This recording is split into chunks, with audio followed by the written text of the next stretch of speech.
Hi, it's me, Liz, also known as Fritz, Lizbug, or even Elizabeth depending on who you're talking to. In fact, some of you might even know me as Miss Finland. Yep, that's right, I'm finally pursuing my passion for education. And while UOIT is currently preparing me for the world of teaching, my story today focuses on the many stops along my journey that have gotten me here and have shaped me into the educator I want to be. So the most logical place to start is 1994, the year I started school. Now there's one thing you should know about me, and it's that I loved school. I mean, I can still remember waking up at 5 in the morning and getting dressed, eating cereal, and waiting in my room because my parents hadn't even gotten up yet and I was too excited to sleep on my first day. After all, school was a place that I was going to learn, create, and play. Note my excitement while waiting for the bus. As the oldest in my family, it didn't take long before I was trying to teach my brothers about what I was learning. Learning was fun, and I wanted them to experience this too. I particularly enjoyed reading with my brothers. Fast forward a few years, and I even started playing teacher with the kids on my block. Growing up in an artistic family, I had a lot of creative influences in my life. And although I didn't quite gravitate toward acting, like my dad and my brothers, or to dance like my mom, I developed a real passion for reading and writing.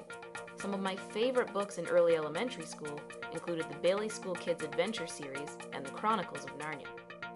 I quickly excelled at writing short stories, creating tales about Trinket Toddle, the peculiar neighbor next door, and several others about lands far, far away. I even tried my hand at writing a series of newsletters for my brothers. In my attempts to captivate them and make them laugh, I developed my voice as a writer, and I learned how to tailor this for different audiences. This only continued to grow after reading The Phantom Tollbooth in grade 5. Through its mystical story and constant play on words, this book single-handedly changed my perspective on storytelling. So what have we learned so far? Reflecting back on my early childhood years, I can see that from a very young age, I've enjoyed helping others find the joy in learning. Not only that, but my abilities to read and communicate with others through creative writing were a big part of this process. Fast forward a couple of years and I discovered a new passion, basketball. Over time, my love for this game and other sports left me with less and less time for reading and writing. Instead, a large focus of my late elementary and high school years was spent practicing and honing my athletic skills. But alas, reading was not lost. It just took on a new meaning. As a point guard, I quickly learned to read the court, anticipating other players' moves. Instead of reading and writing stories, I practiced reading body language and writing plays that would help my team navigate the court to our advantage. I also learned to communicate with others within a fast-paced environment.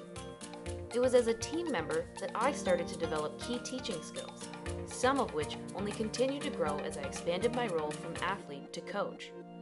I learned how to provide effective feedback and to develop meaningful personal relationships with my team, neither of which would have ever been possible without my existing oral and written communication skills.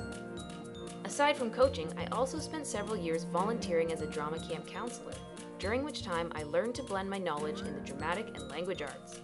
Through the writing of monologues, songs, and sketches, I helped others find their voice while building their ability to communicate creatively. The language arts took on yet another perspective when I made my way to the wonderful city of Guelph, Ontario, and got my degree in applied human nutrition. Working as a registered dietitian, I spent a lot of time teaching others about food and its role in our health and well-being. My free time was now spent reading recipes and nutrition labels. Okay, yes, it takes me forever to go grocery shopping, but I love it.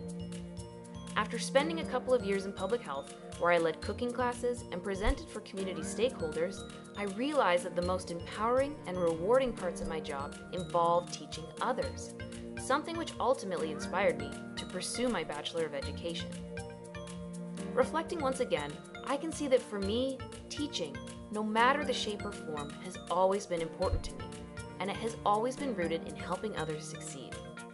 Perhaps more interesting, though, is that the importance of having strong oral and written communication skills has continued to grow as I learn from and teach others. Through the language arts, I've learned how to communicate effectively with others and to express myself in a multitude of ways. Most importantly, I've learned how to navigate and interpret the world around me.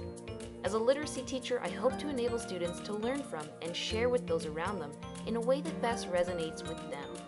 I want to show students that the language arts extend beyond simple reading and writing, and that with these core skills, the world is their blank slate.